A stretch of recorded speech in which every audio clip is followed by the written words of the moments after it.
Io sono Stefano Cirillo, sono uno psicologo. La persona che ha fatto da tramite per questo invito è stato Luigi Cancrini, che è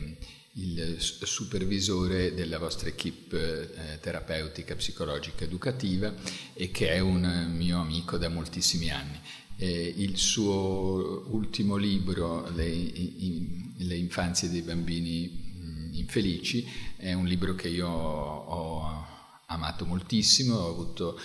l'onore e il piacere di fare la prefazione, e in questo libro che ha questo aspetto così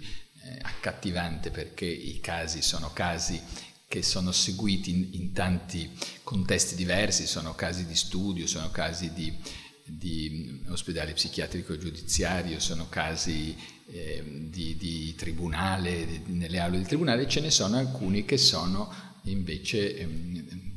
trattati all'interno delle comunità di Domus de Luna, e quindi in questa maniera sono venuto a conoscere la vostra realtà e a poter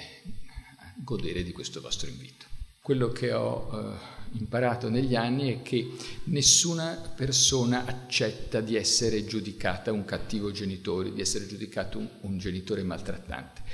Però se noi riusciamo a separare il gesto dalla persona, riusciamo a trasmettere alla persona che noi siamo consapevoli che dentro di lui c'è il desiderio di voler bene, non solo c'è il voler bene al figlio, ma il desiderio di fare qualcosa di buono per lui, e dall'altra parte c'è un comportamento che sfugge al suo controllo, un comportamento negativo, ecco, allora la persona può riconoscerlo. Cioè una persona può riconoscere che il suo comportamento può essere anche un comportamento aberrante, può essere anche un comportamento mostruoso, senza che questo faccia di lui un mostro. Cioè che l'animo umano è complesso, che la persona può essere piena d'amore per il figlio e ciò nonostante compiere delle cose anche molto pesanti e negative. Quindi l'idea è di tenere aperta questa dialettica tra il fatto che uno possa essere un cattivo genitore, ma che le sue intenzioni non corrispondono al suo comportamento.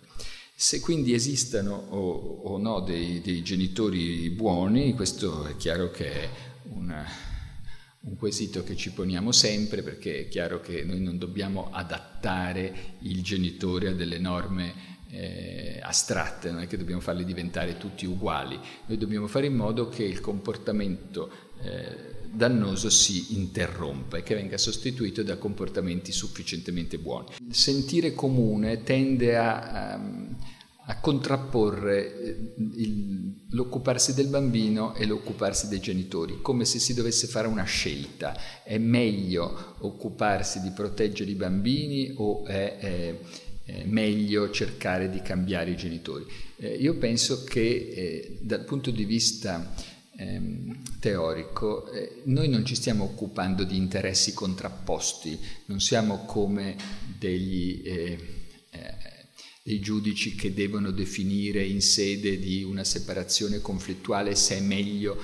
che il bambino viva presso la mamma o presso il padre. Noi ci stiamo occupando di una relazione, la relazione genitore-bambino, e quello è il nostro cliente. Il nostro cliente è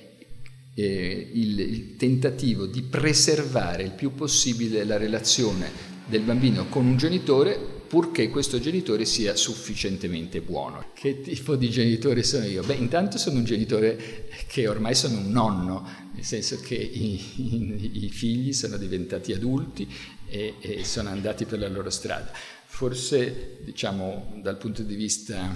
dell'incrocio, dell'intreccio tra vita professionale e vita personale, il momento più emozionante è stato quando sono diventato padre di un giudice del Tribunale dei minorenni, perché questa scelta di nostra figlia è effettivamente qualcosa che mi ha fatto molto pensare